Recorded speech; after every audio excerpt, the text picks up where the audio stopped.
بسم اللہ الرحمن الرحیم۔ السلام علیکم ناظرین۔ حضرت موسیٰ کے زمانے میں جب آپ پہاڑ پر تشریف لے گئے تو پیچھے سامری نے ایک بچھڑا بنایا اور اپنی قوم کو اس کی پوجا پر لگا دیا۔ حضرت موسیٰ واپس تشریف لائے تو انہوں نے وہ بچھڑا پگھلا دیا اور اسے ختم کر دیا، اور سامری اس کے بعد اللہ تعالیٰ کے عذاب کا شکار ہوا اور عبرت کا نشان بن گیا۔ نہ وہ کسی سے بات کر سکتا تھا، نہ کوئی اس سے بات کر سکتا تھا۔ لیکن ہمارے دور کے سامری کا قصہ بھی کچھ ملتا جلتا ہے۔ فرق اس میں یہ ہے کہ یہاں بچھڑا پہلے گرفتار ہوا اور سامری بعد میں گرفتار ہوا۔ بچھڑے کو توڑنے کا عمل کہہ لیں، لیکن یہ عمران خان اور پی ٹی آئی اس سامری کا بچھڑا تھا، اور سامری کے جانے کے بعد اس بچھڑے کی جو حالت ہوئی ہے وہ آپ کے سامنے اور عبرت کی مثال ہے۔ پارٹی شکست و ریخت کا شکار ہے، پارٹی میں بھگدڑ ہے، خوف و ہراس ہے، بے یقینی ہے، مایوسی ہے، اور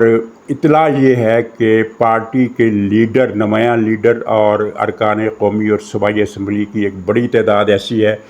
جو بالائی طبقوں سے رابطے کر رہی ہے، رابطے کروا رہی ہے، بیچ میں کسی کو ڈال رہی ہے اور معافی توبہ نامے بھجوا رہی ہے۔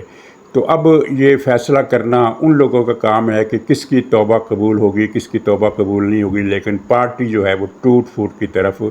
نمایاں طور پر ہمیں نظر آ رہی ہے۔ نہ صرف یہ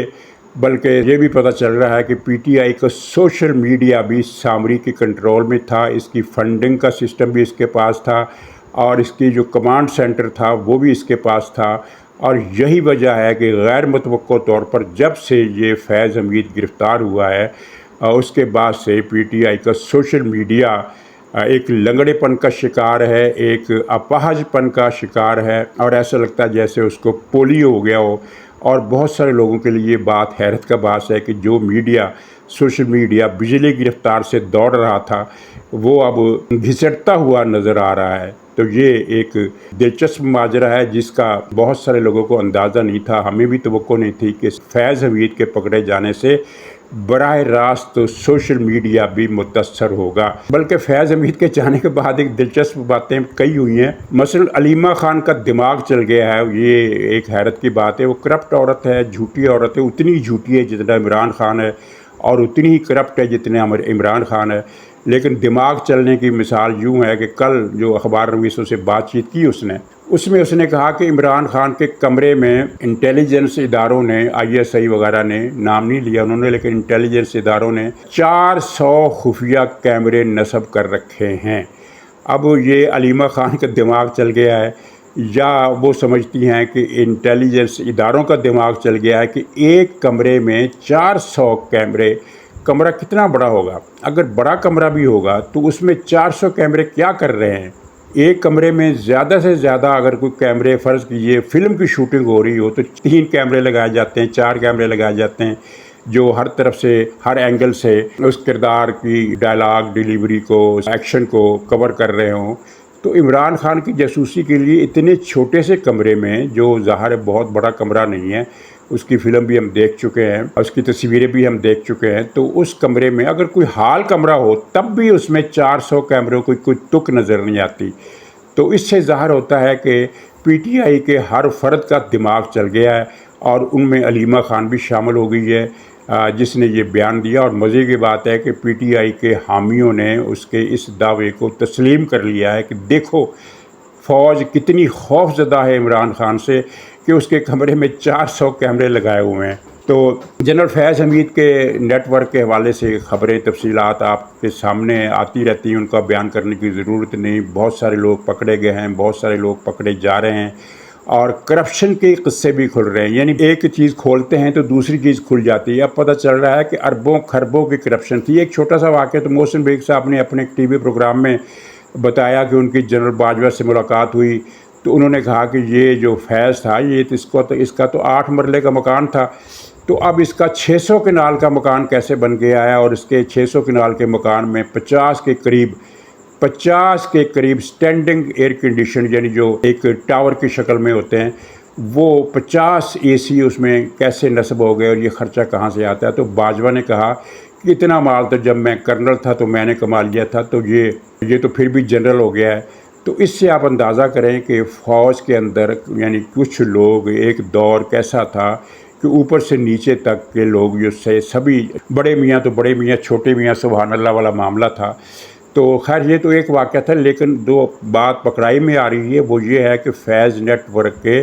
لوگوں نے، صرف فیض نے ہی نہیں بلکہ اس نیٹ ورک کے پورے لوگوں نے، تمام لوگوں نے کرپشن کی انتہا کر دی تھی، اور ہر طرف لوٹ مار، قبضہ گیری اور کرپشن، خرد برد، یہ ساری چیزیں چل رہی تھی، جو ساری کہانیاں اب یعنی خود تفتیش کاروں کے لیے درد سر بن گئی ہیں کہ اتنا کچھ برآمد ہو رہا ہے، اتنا کچھ برآمد ہو رہا ہے۔ اور یہ ایک سب سے دلچسپ بات یہ ہے کہ فیض خود بخود ساری چیزیں اگل رہا ہے، اس سے جب سوال کرتے ہیں تو وہ کوئی نہ کوئی چیز نہیں بتا دیتا ہے، اس پر کوئی ٹارچر نہیں کیا گیا، اسے کوئی تشدد کا نشانہ نہیں بنایا گیا، اس کے ساتھ کوئی ایسا سلوک نہیں کیا گیا کہ کہا جائے کہ اسے کسی فیئر چیمبر میں، ہارر چیمبر میں ڈال دیا گیا اور وہ ڈر کر اس کی زبان اگلنا شروع ہو گئی ہے۔ بہرحال ہماری دلچسپی اور ہمارا کنسرن اس بات سے ہے کہ فیض کے جانے کے بعد پی ٹی آئی کس طرح بکھر رہی ہے، اس کے گروپ بن رہے ہیں، اس کا کوئی والی وارث نہیں ہے۔ یعنی بچھڑا جو تھا وہ جب گرفتار ہوا تو پارٹی موجود رہی، اس کا سوشل میڈیا بھی بدستور پہلے ہی جتنی طاقت کے ساتھ ایکٹیو رہا، یعنی عمران خان۔ لیکن جب یہ سامری عمران خان کو بنانے والا، عمران خان کا مینٹور، اصل مینٹور تو فیض تھا نا، ویسے تو نام پاشا کا نام بھی لیتے ہیں اور پھر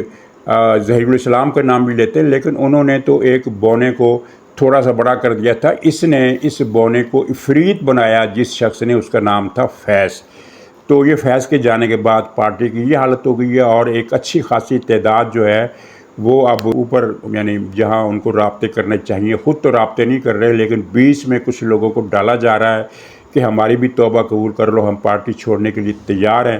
تو یہ دیکھتے ہیں کہ اگلے چند دنوں میں کیا ہوتا ہے اور کس کی توبہ قبول ہوتی ہے۔ بہرحال یہ طے ہے کہ پارٹی کو چند دنوں میں کچھ لوگ چھوڑنے والے ہیں، اور بڑے اچھی خاصی تعداد میں چھوڑنے والے ہیں۔ دوسری خبر اسی چھوڑنے کے حوالے سے جو لنک کر جاتی ہے وہ یہ ہے کہ حکومت نے بتایا ہے، حکومتی ذرائع نے بتایا ہے کہ وہ جوڈیشل پیکج لا رہے ہیں، جس کی منظوری کے لیے 2/3 اکثریت چاہیے، اور ایک طریقے سے انہوں نے ججوں کو یہ پیغام دے دیا کہ جو کرنا ہے کر لو، ہم تو یہ جوڈیشل پیکج منظور کرا رہے ہیں۔ تو اب اس میں سوال پیدا ہوتا ہے کہ 2/3 اکثریت حکومت کے پاس نہیں ہے تو وہ یہ کیسے ہوگا؟ تو حکومتی ذرائع یہ بتاتے ہیں کہ اس کا بندوبست ہو گیا ہے۔ بندوبست کیسے ہو گیا اس کی تفصیل وہ نہیں بتا رہے، لیکن میرا ذاتی خیال ہے کہ یہ جو پارٹی سے ڈیزرشنز ہونے والی ہیں، تھوڑے دنوں تک لوگ اس کو چھوڑنے والے ہیں، ان کا آپس میں دونوں کا کوئی نہ کوئی لنک ہے، اور حکومت جو اتنے اعتماد سے بات کر رہی ہے کہ وہ ترمیم، یہ آئینی ترمیم لے آئے گی، تو اور اس کے بعد پھر خبر یہ بھی ہے، اس سے بھی بڑی خبر یہ ہے کہ ججوں کے خلاف بھی کریک ڈاؤن ہونے والا ہے۔ ججوں کے بہت سارے کارنامے،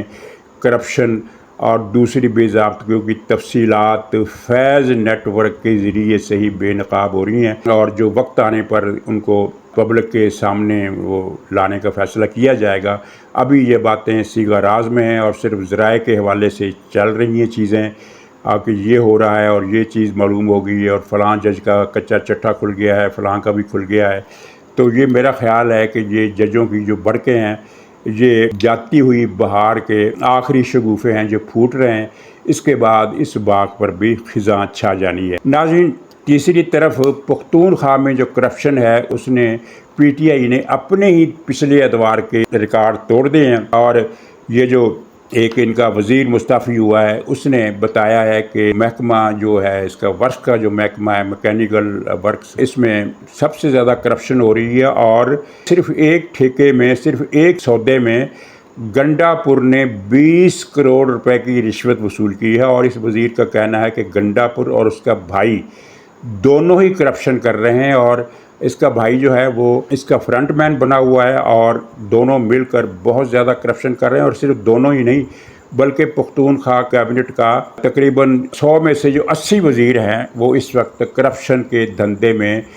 سر سے لے کر پاؤں تک ڈوبے ہوئے ہیں، یا پاؤں سے لے کر سر تک ڈوبے ہوئے ہیں، اتنی کرپشن ہو رہی ہے۔ اس کے بعد محکمہ جنگلات ہے،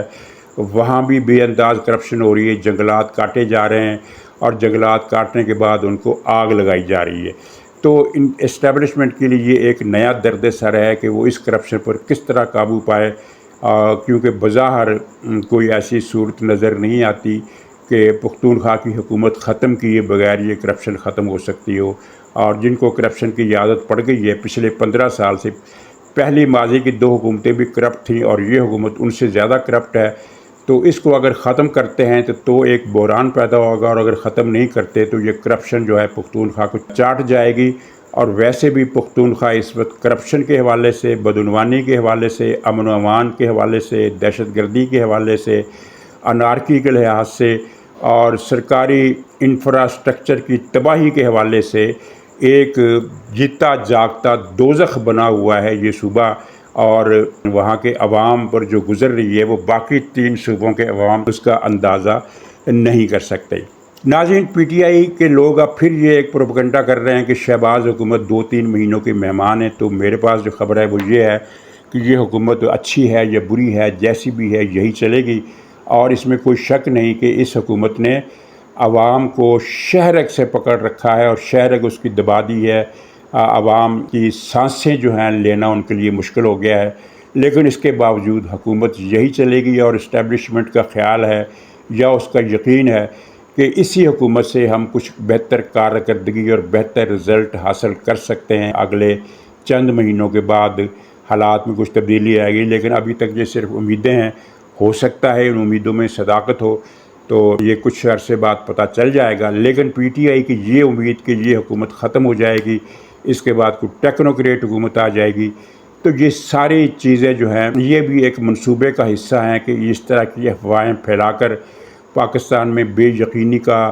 ماحول رکھنا ہے تاکہ سرمایہ کاری نہ ہو سکے۔ حقیقت میں ان افواہوں میں، ان اطلاعات میں کوئی صداقت نہیں، نہ مارشل لا لگ رہا ہے، نہ ایمرجنسی لگ رہی ہے، نہ حکومت جا رہی ہے، نہ ٹیکنوکریٹ آ رہے ہیں، اور ایمرجنسی کی جو فضا تھی، ایمرجنسی کی جو ضرورت تھی، وہ جیسا کہ میں نے ذکر کیا کہ وہ ایمرجنسی لگائے بغیر ہی حاصل کر لیا جانا ہے، اور وہ حاصل ہو رہا ہے، جیسا کہ آئینی ترمیم ہے، جیسا کہ دوسرے معاملات ہیں، اور جیسا کہ حکومتی وزیروں نے کہا، حکومتی ذرائع یہ کہتے ہیں کہ ہمارے پاس بندوبست ہے، تو یہ اس بندوبست کے بعد ایمرجنسی کی بھی ضرورت نہیں رہ جاتی، اور اس طرح گویا کہ پی ٹی آئی کو ان میدانوں میں بھی مایوسی کا سامنا ہے۔ جو سمجھ رہی تھی کہ ایمرجنسی لگے گی تو پاکستان کی بیرونی امداد بند ہو جائے گی،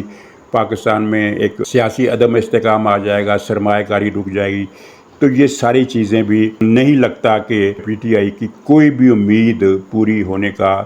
ذرا بھی امکان ہے۔ وہ صوبہ پختونخوا کے جس وزیر کا ذکر کیا اس کا نام شکیل خان ہے، اور شکیل خان کے ساتھ اطلاعات یہ ہیں کہ 1-2 وزیر اور بھی ہیں۔